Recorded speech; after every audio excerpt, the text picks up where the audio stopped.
This is what these stress components look like on a scope screen. So if you put your BIRD PG into a scope and you turned on your jitter, this is what it would look like. This looks like sinusoidal jitter, and the reason I can tell that because it looks kind of crisp out at these edges and it looks kind of brighter over here. So what's happening is dwelling a little longer over here, dwelling a little longer over here, which, you know, if you put a sine wave into your modulator, that's what it would look like.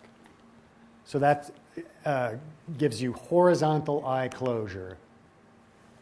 Here is the interference, so the vertical eye closure, and this again looks nice and crisp. So that's, I believe, sinusoidal interference closing the eye vertically. And differential mode is more stressful on the receivers, but common mode is also employed. Sometimes you have both differential mode and common mode to do your interference test. And common mode tests the rejection ratio of the receiver. Another impairment that you add to a PG signal is crosstalk. So we talked a lot about crosstalk, and we see how close some of these traces are. Real systems, you know, have crosstalk components based on, you know, multiple signals running close together. And here, this little trace right here is an actual crosstalk aggressor signal. This little guy right here is a crosstalk aggressor signal that's impairing the eye. I think I have a further slide on crosstalk later on. Sinusoidal jitter is one of the highest amplitude components in the stress cocktail, or the recipe we talked about. It's the basis of the jitter tolerance test, and again, it's used to track to test the PLL tracking in the clock recovery. This looks like pretty close to a repeat of the earlier slide, but the low frequency sine jitter is usually much greater than 1 unit interval. And the only way you could possibly have error-free operation with greater than a unit interval of jitter is if you have a clock that tracks that jitter out. And then the high frequency components are tested at much lower amplitude than the low frequency components. Random jitter emulates kind of timing noise and amplitude noise and all the other noises within a system that couple onto your data signal. And the standard that you're testing to, the compliance standard, should call out frequency, darn it, should call out a frequency profile of the RJ so that it's, you know, going to better emulate the aggressors and the causes of random jitter in your system. This is ISI. This is what ISI does at the far end of a channel that has frequency-dependent loss. This is what, you know, perhaps you've put a pristine signal in at the near end of the channel, the far end of the channel. This is what you're looking at. And you add ISI, so you add channel to your stress cocktail to emulate the traces in the channel that are in your real system. And the receiver component that counteracts ISI is the equalization. So oftentimes we generate ISI with real circuit board traces. So maybe you've seen in labs these ISI boards that have different lengths of transmission line set up, or like on Mike's board right here, you know, you could have a short channel with these guys plugged right next to each other, or longer and longer and longer channels the further you space them apart. And at higher data rates, this is important. The interconnect cables add to the ISI, so you have to kind of characterize the whole thing.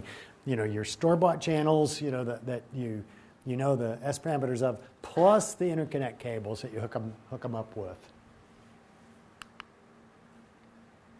There's another type of jitter called bounded uncorrelated jitter, which emulates crosstalk. So this, you know, we've talked about sinusoidal jitter and random jitter.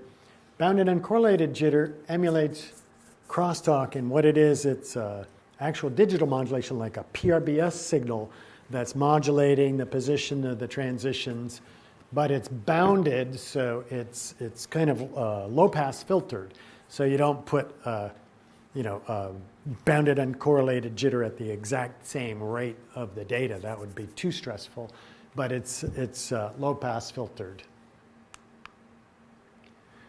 And then finally, there's what's called F/2 or odd-even jitter. And so in muxing and demuxing schemes, oftentimes, some F/2 jitter creeps in. And what it leads to is odd bits or even bits are different widths. So if you're clocking or you're triggering your oscilloscope with a full rate clock, it'll look like double tracing here. So it'll look like a jitter component. If you're, let's say, half rate or quarter rate clocking your oscilloscope, it'll look like, let's say this is an odd bit, it's narrower than the even bit. But it's particularly stressful because it's at half the baud rate.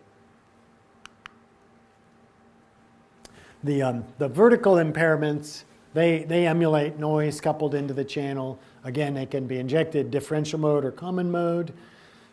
Differential tests the detector and equalizer noise susceptibility rather.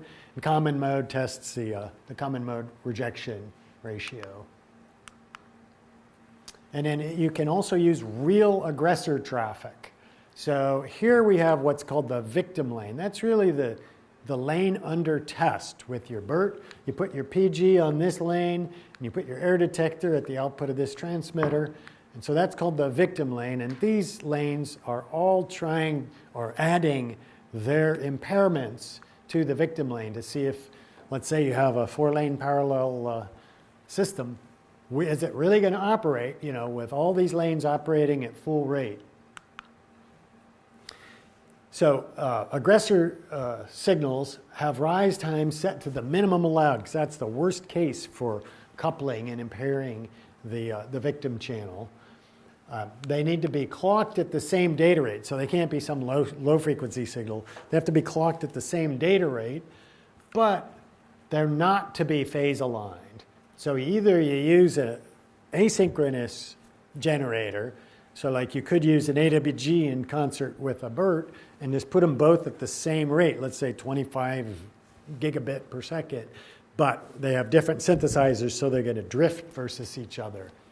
So an asynchronous generator will be a little bit off, because the fundamental oscillators are running at slightly different rates, so those signals would walk versus each other if you looked at them on a scope, and that's desired.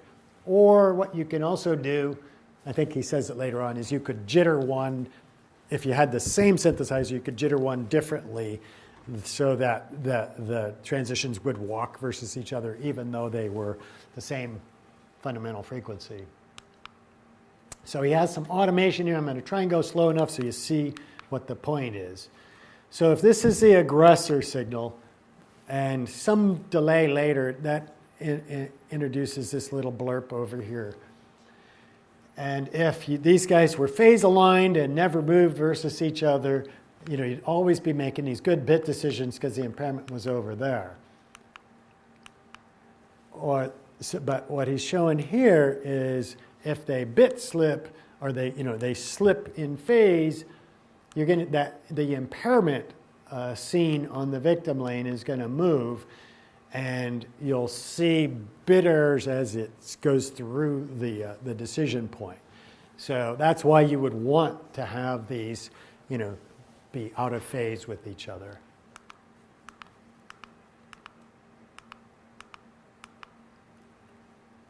And here's the point, that you could use common clocked pattern generators as your aggressor channels, as long as you jitter them differently with greater than 1 UI peak-to-peak of jitter.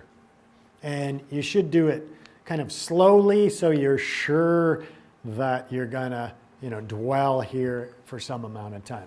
So the jitter should be very slow. It shouldn't be whipping back and forth because that might not give you any probability of dwelling here. So here's the steps to making a BER measurement with a BERT.